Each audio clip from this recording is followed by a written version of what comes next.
सात रंग न्यूज़ में आपका स्वागत है। आपके लिए कुछ खास खबरें लेकर मैं आपके साथ हूं हनी कुमार।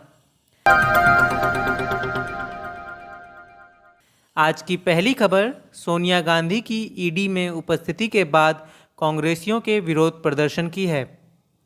कांग्रेस ने गुरुवार को विपक्षी नेताओं के खिलाफ जांच एजेंसियों के दुरुपयोग के लिए मोदी सरकार की आलोचना की और सोनिया गांधी को ईडी के समन के खिलाफ विरोध प्रदर्शन किया।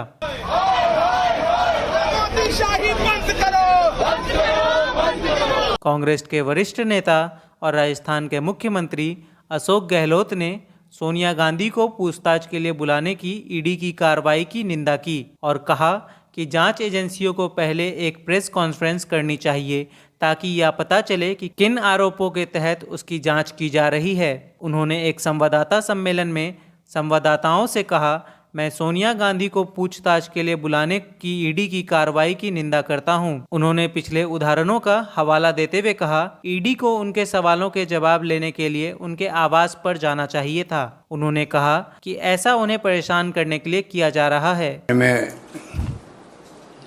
पूरा मुल्क जानता है कि वो एक ऐसी नेता है जिसने पूरे देश का दिल जीता है। जिस रूप में उन्होंने यूपीए का गठन किया।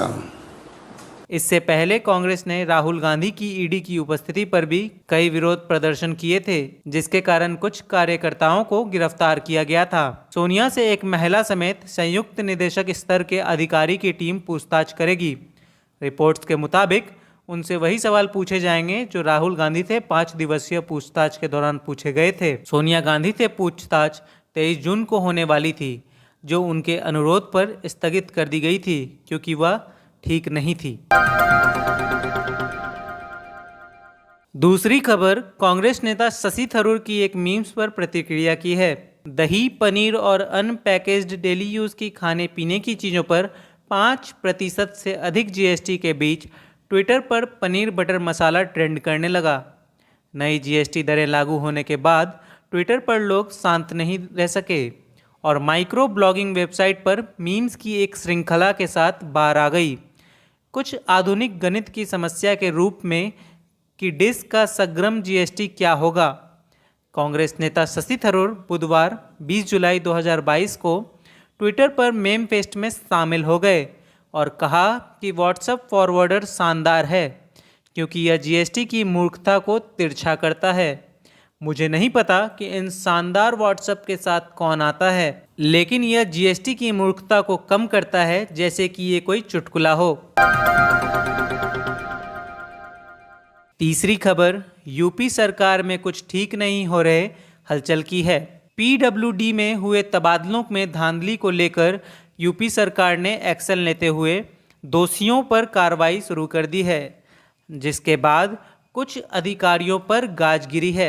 अब इसी मामले से योगी सरकार के लोक निर्माण मंत्री जितिन प्रसाद नाराज होकर अमित शाह और जेपी नड्डा से मिलने दिल्ली पहुंच चुके थे, जहां से वापस आने के बाद उन्होंने कहा कि उन्हें योगी से कोई दिक्कत नहीं है। इसके उलट उन्हें तबादलों की जांच के समर्थन में बयान भी देना पड़ा। इसके तहत अगर विभाग में कोई अनियमितताएं हैं तो सरकार ठोस कदम उठाएगी। एक निष्पक्ष जांच होगी, जहां गड़बड़ी है वहां कार्रवाई होगी और जहां का ट्रांसफर्स का सवाल है वो पर भाजपा नेतृत्व की जितिन की नाराजगी से ज्यादा जल शक्ति राज्य मंत्री दिनेश खटक की आरोपों की चिंता है। दिनेश खटक ने आरोप लगाया है कि उन्हें दलित होने की वजह से सरकार में सम्मान नहीं मिलता। अधिकारी उनकी बात नहीं सुनते, जिसके कारण उन्होंने अमित शाह को इस्तीफा भी भेज दिया था। नेतृत्व को डर है कि अगर इन मामलों को जल्द नहीं सुलझाया गया तो सरकार और पार्टी में जातिगत स्तर पर विरोध के स्वर उठेंगे। पार्टी सूत्र के मुताबिक जितिन को अगर पार्टी नेतृत्व से मिलने का समय दिया होता तो उत्तर प्रदेश सरकार में भ्रष्टाचार को संरक्षण दिए जाने का संदेश जाता। यही कारण है कि उन्हें मिलने का समय नहीं दिया गया। वहीं दूसरी तरफ जल शक्ति राज्य मंत्री दिनेश खटक के इस्तीफे पर सपा अध्यक्ष अखिलेश यादव ने तंज कसा है। उन्होंने ट्वीट कर कहा कि यहाँ मंत्री होने का सम्मान तो नहीं, लेकिन दलित होने का अपमान मिला है।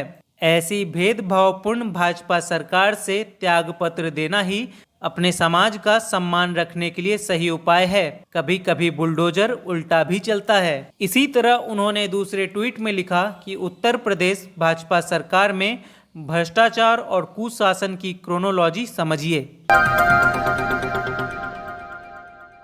आज की आखिरी खबर गर्मी की मार झेल रहे यूरोप की है।